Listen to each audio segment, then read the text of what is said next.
Serial Klub Detektif Telinga Tajam, petualangan Kiko si kelinci, Ruru si musang dan Lando si landak, menyelesaikan masalah sosial antar hewan lewat mendengarkan dan memahami. Kiko si kelinci kecil berbulu putih selalu bisa mendengar lebih dari yang lain. Tapi malam itu, ia mendengar sesuatu yang bahkan tidak berasal dari luar, suara yang datang dari dalam suara yang bukan miliknya, tapi juga bukan milik siapapun. Episode Seks, Telinga Ketiga. Hari-hari setelah membantu Tito si kura-kura tidur nyenyak, Klub Detektif Telinga Tajam kembali ke rutinitasnya. Kiko mulai terbiasa menangkap emosi tersembunyi di balik suara. Tapi belakangan ini, ada yang berbeda. Ia mulai mendengar suara lembut yang berbisik. Bahkan, ketika semua hewan diam, suara itu tidak berbicara dengan kata-kata biasa. Hanya nada seperti suara perasaan. Kadang sedih, kadang gugup, kadang seperti ingin memperingatkan. Saat mendengarkan burung bernyanyi, Kiko tiba-tiba mendengar gema rasa takut. Ketika angin bertiup di ladang, ia merasa seperti dipanggil oleh suara halus. Awas, Ruru menyadari perubahan itu.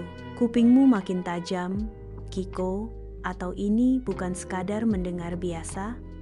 Kiko mulai menyebutnya telinga ketiga, sebuah perasaan, bukan hanya mendengar suara, tapi merasakan niat dan emosi sebelum sesuatu terjadi. Suatu sore, saat ia dan Ruru hendak berjalan ke hutan bagian utara, telinga Kiko tiba-tiba bergerak cepat dan ia berhenti mendadak.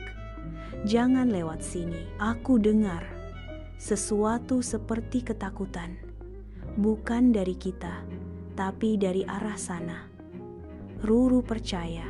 Dan mereka mengambil jalur lain. Beberapa saat kemudian, mereka mendengar suara runtuhan. Dahan besar jatuh tepat di jalur yang seharusnya mereka lewati. Jika mereka tetap berjalan tadi, bisa saja mereka tertimpa. Ruru tercengang. Itu bukan cuma firasat ya, telinga ketigamu benar-benar mendengar bahaya. Kiko mengangguk pelan. Ia masih belum paham sepenuhnya. Tapi ia tahu satu hal, suara itu adalah suara hati alam dan mungkin juga suara yang butuh bantuan.